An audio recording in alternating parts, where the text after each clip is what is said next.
مشکل ترین کام انسان کی تربیت ہے، اور انسان کی تربیت یہ دراصل کسی عام انسان کا کام نہیں ہے۔ اسی لیے انسانوں کی تربیت کے لیے اللہ رب العزت نے انبیاء علیہم السلام کو مبعوث فرمایا۔ انبیاء علیہم السلام آئے اور انہوں نے انسانوں کی تربیت کی۔ پھر اس کے بعد جناب نبی کریم صلی اللہ علیہ وسلم پر جب یہ سلسلہ ختم ہو گیا تو اللہ تعالیٰ نے یہ ذمہ داری اللہ کے نبی صلی اللہ علیہ وسلم کے ایک امتی ہونے کی طفیل میں بہت سے لوگوں کے اوپر ڈالی، جن میں بنیادی طور پر علماء ہیں، اولیاء اللہ ہیں، بزرگان دین ہیں، اور اس کے علاوہ اگر آپ کہیں تو 4 چیزیں انسان کو بناتی ہیں یا بگاڑ دیتی ہیں، دونوں رخ ہیں، اور وہ 4 چیزیں یاد رکھنا بہت آسان ہے۔ اسی لیے میں خود سے بھی یہ کہوں گا اور آپ سب سے بھی یہ کہوں گا کہ یہ 4 چیزیں میم سے شروع ہوتی ہیں۔ ان 4 میموں کو ہم اگر یاد رکھیں تو انشاءاللہ یہ بات یاد رہ جائے گی۔ سب سے پہلا میم جو انسان کی تربیت میں بنیادی کردار ادا کرتا ہے وہ اس کی ماں ہے۔ ماں ایک انسان کو حقیقی اور صحیح اور واقعی طور پر اور ایکچول میں انسان بنا دیتی ہے۔ جو انسان بنا ہوا آج آپ کو نظر آ رہا ہے اس کی ہسٹری چیک کریے جا کر، اس کے بارے میں تھوڑی سی معلومات آپ حاصل کریں، آپ کو یہ پوائنٹ ضرور ملے گا کہ اس کی ماں نے اس کی تربیت میں کوئی بہت بڑا کردار ادا کیا ہے۔ ہو سکتا ہے اس نے برتن دھوئے ہوں، ہو سکتا ہے اس نے ایک وقت کھانا کھایا ہو سکتا ہے اس نے اپنی خواہشات ماری ہوں، اور یہ جملہ تو بڑا مشہور ہے، اکثر ہم سنتے رہتے ہیں کہ جب دسترخوان پر آپ کی پلیٹ میں یا ڈونگے کے اندر ایک بوٹی ہوتی ہے تو اس وقت یہ جملہ صرف ماں ہی بولتی ہے کہ مجھے بھوک نہیں ہے بیٹا تم کھا لو۔ یہ جملہ صرف ماں بول سکتی ہے، اور دنیا میں آپ کی ترقی سے آپ کا دوست، آپ کا ملنے والا، آپ کا سے قربت رکھنے والا ہر آدمی جل سکتا ہے، لیکن دو شخصیات ایسی ہیں جو آپ کی ترقی سے ضرور خوش ہوں گی اور ہر حال میں خوش ہوں گی، ان میں ایک ماں اور دوسرا باپ ہوتا ہے۔ یہ یقین رکھیے گا۔ میں آگے بڑھنے سے پہلے آپ سب سے یہ کہوں گا کہ یہ جو سرمایہ ماں اور باپ کی شکل میں اللہ نے آپ کو دیا ہے اس کی قدر کریں۔ جب یہ چلا جاتا ہے تو انسان اس کو اربوں روپے خرچ کر کے بھی حاصل نہیں کر سکتا ہے۔ جتنے بچے ہیں اور بچیاں ہیں میں ان سے اسپیشلی یہ بات کہوں گا، اپنے ماں اور باپ کو وقت دیں، اپنے ماں اور باپ کے پاس بیٹھیں، ان کی خدمت کریں، یہ بہت ضروری ہے۔ تو انسان کی تربیت میں پہلا کردار اس کی ماں کا ہوتا ہے۔ موسیٰ علیہ السلام کی والدہ کا انتقال ہو گیا اور موسیٰ علیہ السلام گھر سے باہر نکلے تو اللہ کا یہ پیغام آیا، موسیٰ ایک بات یاد رکھنا، جب گھر سے باہر قدم رکھنا تو سنبھل کر رکھنا۔ انہوں نے پوچھا یا اللہ کیوں؟ فرمایا کہ جب تم گھر سے باہر نکلتے تھے تو 2 ہاتھ تمہاری حفاظت کی دعا کے لیے اٹھ جایا کرتے تھے، اب وہ ہاتھ نہیں ہیں، اس لیے اب اپنی دعا خود پڑھ کے نکلا کرنا۔ تو یہ بہت ضروری ہے کہ ہم اس رشتے کی قدر کریں۔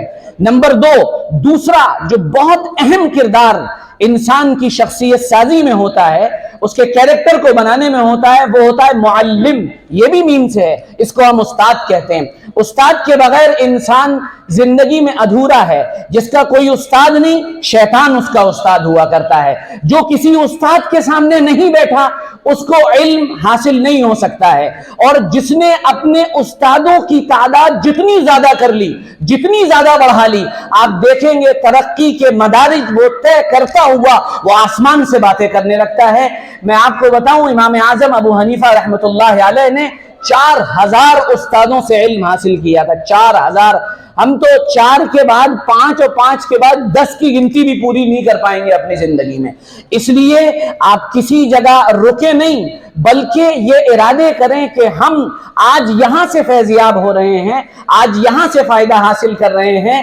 اگر اللہ نے ہمارا ساتھ دیا تو ہم یہاں نہیں، ہم میٹروپولین سٹیز کے اندر جائیں گے, دلی میں جائیں گے, ممبئی میں جائیں گے, دنیا کے بڑے سے بڑے شہر میں جائیں گے, اور وہاں جا کر اپنے علم کی پیاس اور اس تشنگی کو بجھائیں گے, اور اس زندگی میں ایک کامیاب انسان کی زندگی گزار کر اللہ کے حضور حاضر ہو جائیں گے.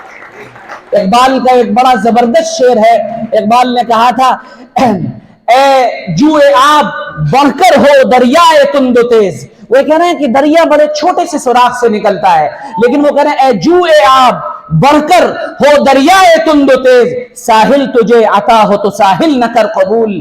اور صبح ازل مجھ سے یہ کہا جبرائیل نے, جو عقل کا غلام ہو وہ دل نہ کر قبول. تو یہ جو محنت ہے, اس میں آپ یقین جانیے آپ کے استاد کا سب سے بڑا رول ہے, سب سے بڑا رول استاد کا ہے. اور آج میں معذرت کے ساتھ کہنا چاہتا ہوں, اور ہم سب اس میں شامل ہیں, استاد پروفیشنل بن گئے ہیں.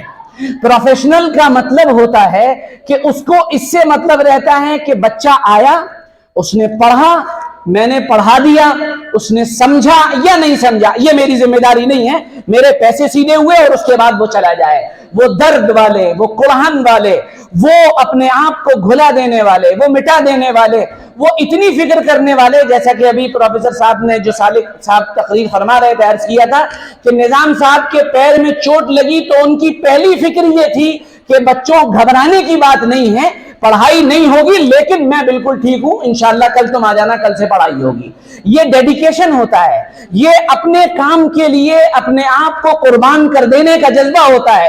یہ جب تک کسی ٹیچر کے اندر پیدا نہیں ہوگا, یاد رکھیے وہ ٹیچر کبھی بھی ایک بہترین ٹیم نہیں تیار کر پائے گا. اور سارے ٹیچروں سے میں ایک بات عرض کروں گا, میں سب کو نہیں جانتا ہوں, میں ایک بات بہت بنیادی کہہ رہا ہوں آپ سے, جو ٹیچر اپنے بچے کے ساتھ مخلص نہیں ہوتا ہے, جو اپنے بچے پر اپنی پوری محنت نہیں لگاتا ہے, یاد رکھیے اس کی اولاد کبھی ترقی نہیں کر پاتی ہے. یہ لکھ لیجئے گا کہیں پر, جو بھی اپنے بچوں کے ساتھ کھلواڑ کرے گا اس کی اولاد کبھی آگے نہیں جائے گی. جو اپنے بچوں کا مخلص ہوگا اللہ اس کو آگے لے جائے گا. تو اچھے استاد بنیے خدا کے لیے, آپ جو بیٹھے ہوئے ہیں اچھے استاد بنیے. اور استاد کیا ہوتا ہے میں بتاؤں آپ کو, اللہ کے نبی صلی اللہ علیہ وسلم نے اپنے بارے میں ارشاد فرمایا, انما بعثت معلما, مجھ کو استاد بنا کر بھیجا گیا ہے. استادی کا پیشہ یہ محمد الرسول اللہ کی نیابت ہے, یہ آپ صلی اللہ تعالی علیہ وسلم کا نائب ہونا ہے.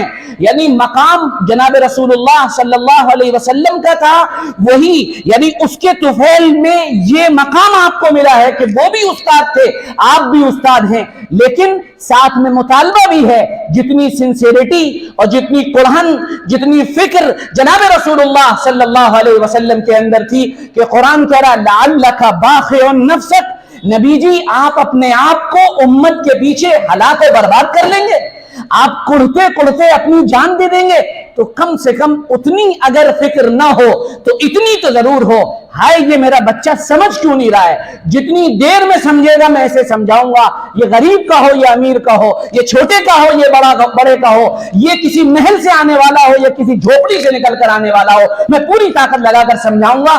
آپ دیکھیں گے آپ کی آنکھ علم ملتا ہے جو تڑپتا ہے, جو پھڑکتا ہے. اقبال نے کہا تھا نا, تڑپنے پھڑکنے کی توفیق دے, دل مرتضی سوز صدیق دے, جگر سے وہی تیر پھر پار کر, تمنا کو سینے میں بیدار کر. اقبال کہہ رہے ہیں کہ چپ ہونے کا وقت نہیں ہے, خاموش رہنے کا وقت نہیں ہے. اقبال کہہ رہے ہیں اپنے اندر ضد پیدا کرو. جو کوئی میرے پاس آتا ہے وہ کہتا ہے میرا بچہ ضدی ہے, میں کہتا ہوں بہت مبارکباد کے قابل ہیں آپ. کہنے یہ کیا کہہ رہے ہیں آپ؟ جی ہاں, ضد اور ڈیڈیکیشن یہ میرے اعتبار سے دونوں ہم مانا ہے. جس میں ضد ہوتی ہے, جس میں یہ ہوتا ہے کہ میں کچھ کر جاؤں گا, اس کارگاہ ہستی کے اندر کام وہی لوگ کیا کرتے ہیں جنہوں نے راتیں جگ کر اپنے آپ کو تھکایا ہو اور اپنی آنکھوں میں لال ڈورے ڈال دیے ہوں, پھر جا کر وہ کسی کام کے بنتے ہیں. علمی اعتبار سے پریپک بنیے, دینی اور دنیاوی علوم, محمد رسول اللہ کی سیرت, قرآن پاک کی بیسک نالج, عقائد کا علم, دین کی بنیادی اور ضروریات کا علم آپ کے پاس ہونا چاہیے. ورنہ کل کھڑے ہو کر آپ ڈائریکٹر بن گئے, آپ ٹیچر بن گئے, آپ انجینئر بن گئے, آپ ڈاکٹر بن گئے, لیکن کسی نے آپ سے ایک مذہبی سوال کر دیا تو آپ ادھر ادھر دیکھنے لگیں گے. دین کے نمائندے سے ہمارا دین چلا گیا. یہ دنیا بہت تھوڑے دن کی ہے, بہت چھوٹی ہے, دین چلا گیا تو آپ یہ سمجھیے آپ لٹ گئے, آپ ختم ہو گئے, آپ مٹ گئے, آپ کا کوئی پرسان حال نہیں دنیا میں. یہ ثابت شدہ بات ہے, سائیکولوجی کا بالکل ایسا فیکٹ ہے. نہیں ہونا, کن چیزوں کو قابو میں رکھنا ہے, کن کو باہر لانا ہے, کس کو پی جانا ہے, کس کو نکالنا ہے, کتنا ہم کو ایکسٹروورٹ ہونا ہے, کتنا انٹروورٹ ہونا ہے, کتنا اپنے جو ہمارے اندر 26 طرح کے ایموشنز ہیں ان کا کب کتنا کس طرح سے یوز کرنا ہے. اگر یہ نہیں ہوگا آپ کبھی بھی قابل انسان نہیں بن سکتے ہیں. نمبر 3, سائیکولوجیکلی اپنے آپ کو فٹ رکھیے. آپ کا دماغ اتنا ہلکا نہیں ہونا چاہیے کہ کوئی آپ کے دماغ سے کھیل لے. اتنا ہلکا دماغ نہیں ہونا چاہیے کہ آپ کے دماغ کو کوئی 2 منٹ میں آگے حرکت دے جائے. آپ بہت مضبوط شخصیت کے مالک ہونے چاہیے. نمبر 4, چوتھی چیز, آپ جسم کے اعتبار سے فٹ ہونا چاہیے. یہ جو موموز کھاتے ہو نا, تم لڑکیوں سے کہہ رہا ہوں میں, ہاں یہ برا مت ماننا, یہ موموز جو کھاتے ہو, یہ موموز کھائے جا رہے ہیں, یہ میگی کھائی جا رہی ہے, یہ میدے کی بنی چیزیں کھائی جا رہی ہیں, صبح اٹھ کر یہ پاپے چوسے جا رہے ہیں, یہ تمام چیزیں جو ہو رہی ہیں یہ آپ اپنی صحت کے ساتھ کھلواڑ کر رہے ہیں. آپ تباہ ہو جائیں گے. صحت مند جسم میں ہی صحت مند دل اور دماغ رہتا ہے. پیٹ میں درد ہوگا تو پیپر دے لو گے, سر میں درد ہوگا تو محنت کر لو گے, ذرا سا ایک رات جاگنے میں تمہارا سر پھٹنے لگے گا تو تم کل جا کر IAS اور PCS اور انجینئرنگ اور IIT اور علی گڑھ یونیورسٹی اور جامعہ ملیہ کے جو ٹفسٹ ٹیسٹ ہوتے ہیں ان کو کریک کر لو گے. بھول جاؤ, جسم میں طاقت ہونی چاہیے. اس لیے ہمارے بچے اگر ان کو موقع ملے اچھی غذا استعمال کریں, بچیاں اچھی غذا استعمال کریں, یہ بہت ضروری ہے, ورنہ آپ کچھ نہیں کر سکتے ہیں. اور آگے چلتے ہیں. چوتھا پوائنٹ ہمارا ہے کہ ایک انسان کی تربیت میں چوتھا رول میڈیا پلے کرتا ہے. ماں, معلم, استاد. نمبر 3 معاشرہ, اور نمبر 4 میڈیا. میڈیا 2 طرح کا ہے, سوشل میڈیا اور میڈیا. سوشل میڈیا نے پچھلے 6, 7, 8 سال میں جو تباہی مچائی ہے یہ تو اب بچہ جانتا ہے, یہ تو ہم سب جانتے ہیں, اس کو تو بیان کرنا کوئی ہے ہی نہیں کہ ساری دنیا کی اس وقت کی سب سے اہم خبر یہ ہے کہ اڈانی جی جو ہے وہ آسمان سے زمین پر آ گئے, اڈانی جی جو ہے لٹ پٹ گئے, اڈانی جی ختم ہو گئے. لیکن میڈیا میں آپ نے ایک کی زبان سے یہ نہیں سنا ہوگا, بلکہ کوئی ایران کی بات کر رہا ہے, کوئی توران کی بات کر رہا ہے. ٹیپو سلطان کی جو تلوار تھی, اس تلوار کے مٹھے کے اوپر لکھا ہوا تھا کہ میں اس تلوار سے کافروں کو قتل کروں گا.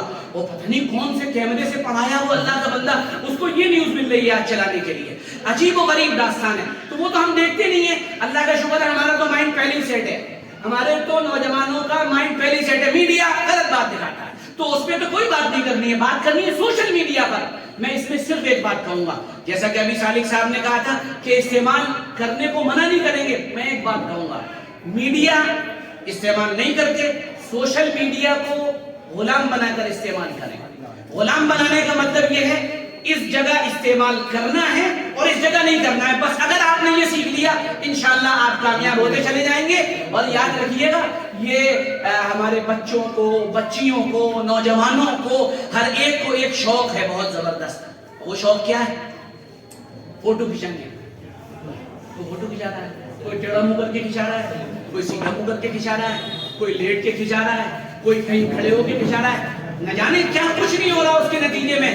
مجھے اس وقت مولانا ابوالکلام آزاد کا ایک جملہ یاد آ گیا, بڑی زبردست بات کہی تھی. اگر یہ بچے یاد رکھ لیں تو میں یہ مانتا ہوں پورے طور پر کہ ہمارے یہ بچے انشاءاللہ جو آج شخص ہیں یہ شخصیت میں تبدیل ہو جائیں گے انشاءاللہ. جو آج پرسن ہیں وہ پرسنالٹی میں تبدیل ہو جائیں گے. کیا جملہ مولانا ابوالکلام آزاد کے پاس ایک بڑے عالم پہنچے, بڑے عالم, میں ان کا نام نہیں لوں گا, اور انہوں نے کہا کہ میں آپ کے ساتھ فوٹو کھینچانا چاہتا ہوں.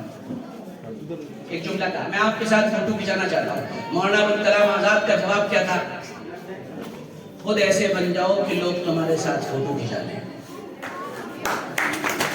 خود ایسے بن جاؤ کہ تمہارے, آئی پیچھے والوں کو سمجھ میں نہیں آئی, بچوں کو سمجھ میں نہیں آئی. خود ایسے بن جاؤ کہ لوگ تمہارے ساتھ کھڑے ہو کر فوٹو کھینچانا پسند کریں. یہ شخص شخصیت ہوتی ہے اور دوسرے کے ساتھ کھڑے ہو کر فوٹو کھنچوانا اور اس میں خود کو بڑا سمجھنا، اس کا مطلب یہ ہے یہ شخص ہے، یہ ابھی شخصیت نہیں بنا، یہ پرسن ہے، یہ پرسنالٹی نہیں بنا۔ اگر یہ پرسنالٹی ہوتا تو یہ یہی جملہ کہتا، خود ایسے بنو کہ لوگ تمہارے ساتھ فوٹو کھینچنا پسند کریں۔ آخری بات کہہ کے میں بات پوری کر رہا ہوں، ہم جب بھی کوئی کام کرتے ہیں، یہ جو کام ہو رہا ہے، پڑھنے کا کام ہو رہا ہے، لکھنے کا، دنیا میں جو بھی کام ہو رہے ہیں، ان کاموں کے پیچھے اگر ایک چیز نہیں ہوگی تو وہ کام کبھی نہیں ہو سکتے۔ یاد رکھیے گا، وہ ہوتا ہے ان کا مین موٹو کرنے کا کہ یہ کام کیوں، اس کے لیے ایک ضرورت ہے۔ آپ جب بھی کوئی کام کریں زندگی میں، بہت اہم پوائنٹ بتا رہا ہوں، جتنا بھی جو بھی کام آپ زندگی کے اندر کریں، ایک بات یاد رکھیں، وہ یہ ہے، اور یہ بات تمام انگلش کتابوں میں جو سیلف ہیلپ بکس ہیں ان کے اندر آپ کو مل جائے گی، اس کے اندر لکھا ہوا ہے بگن یور ورک، کام شروع کریں، اپنے کسی بھی کام کی ابتدا کریں، اور اس ابتدا میں ایک بات ملحوظ رکھیں، اور وہ یہ ہوگا بہت طاقتور وائے ہونا چاہیے وہاں پر۔ وائے کا مطلب یہ کام کیوں کر رہے ہو، کیوں، یہ اگر آپ کی زندگی میں آ گیا تب سارا کا سارا کام آپ کا انشاءاللہ کرنا آسان ہو جائے گا، اور اگر یہ نہیں آیا تو آپ کوئی کام نہیں کر پائیں گے۔ اور اس کو ایک مثال سے میں دے کر ختم کر رہا ہوں۔ ایک تختہ پڑا ہے یہاں سے وہاں تک کا، کوئی آپ سے کہتا ہے اس پہ چل لو گے؟ چل لیں گے، یہاں سے وہاں تک جانا ہے، چلے جائیں گے۔ پھر اس کے بعد وہی تختہ 4 منزل اوپر ایسے کر کے ڈال دیا جائے اور ادھر ادھر کچھ نہ ہوگا، چل لو گے؟ پاگل ہو گئے؟ کیوں نہیں چلو گے؟ بھائی صاحب ٹپک دے تو ہڈی ٹوٹ جائے گی، نہیں چلیں گے۔ اگر تمہیں 50,000 روپے دے دے کوئی تو بھی نہیں چلیں گے۔ کیا اچھا ایک بار بتاؤ، ادھر آگ لگ گئی ہے اور ادھر سے تمہیں جانا ہے، تمہارے اماں ابا وہاں پر ہیں، تو چلے جاؤ گے؟ بھاگ تک ہو جائے گا اپنی ماں باپ کو بچانے کے لیے۔ تو پتہ یہ چلا کہ کسی بھی کام میں وائے بہت ضروری ہوتا ہے۔ آپ اپنی زندگی کا وائے تلاش کر لیں۔ میں اللہ کا شکر ہے، میں آپ کو بتانا چاہتا ہوں، میں آج بھی اللہ کا شکر ہے الحمدللہ رب العالمین کم سے کم 5-6 گھنٹے پڑھتا ہوں آج بھی۔ تو ہمارے طلبہ، ہمارے ساتھی، مدرسے میں جو وقت میرا خالی ہوتا ہے اس میں پڑھتا ہوں، تو وہ مجھ سے آ کے ایک سوال کرتے ہیں، اب کیوں، اب کیا ضرورت ہے؟ اب آپ بول لیتے ہیں، لکھ لیتے ہیں، پڑھ لیتے ہیں، سب کر لیتے ہیں، اب کیوں؟ تو میں نے کہا کہ اگر میں یہ سوچنے لگوں کہ مجھے فیروز آباد میں رہنا ہے، کافی ہے، بہت پڑھ لیا، سینکڑوں کتابیں پڑھ ڈالی، میں کبھی یہ سوچ کے نہیں پڑھتا ہوں کہ مجھے فیروز آباد میں رہنا ہے یا فیروز آباد والوں سے صرف بات کرنی ہے۔ میں ہمیشہ یہ سوچتا ہوں کہ مجھے آگے جا کر طلبہ سے، اسٹوڈنٹ سے اور جو ماہرین ہیں ان سے بات کرنی ہے، اور اس کے لیے جو علم درکار ہے وہ ابھی مجھے اور حاصل کرنا ہے۔ اگر آپ کی زندگی کے اندر یہ وعی نہیں ہوا، آپ یہیں سمٹ کر رہ جائیں گے، اور اگر یہ ہوا وعی تو انشاءاللہ آپ ترقی کریں گے۔ اللہ سے میری دعا ہے، درخواست ہے، اللہ تعالیٰ آپ سب کو بھرپور کامیابیوں سے نوازے۔ دنیا کی جو اعلیٰ سے اعلیٰ کامیابیاں ہیں اللہ تعالیٰ آپ سب بچوں کو نصیب فرمائے، اور آخرت کے اعتبار سے اللہ تعالیٰ آپ کو اپنا نیک بندہ اور ایک بہت اچھا مسلمان اور ایمان والا بنائے، اور اللہ تعالیٰ اپنے کرم سے، اپنے فضل سے ایمان اور عافیت کے ساتھ ہم سب کو اپنے یہاں کلمے کے ساتھ کلمے والی موت نصیب فرمائے۔ وآخر دعوانا الحمدللہ رب العالمین۔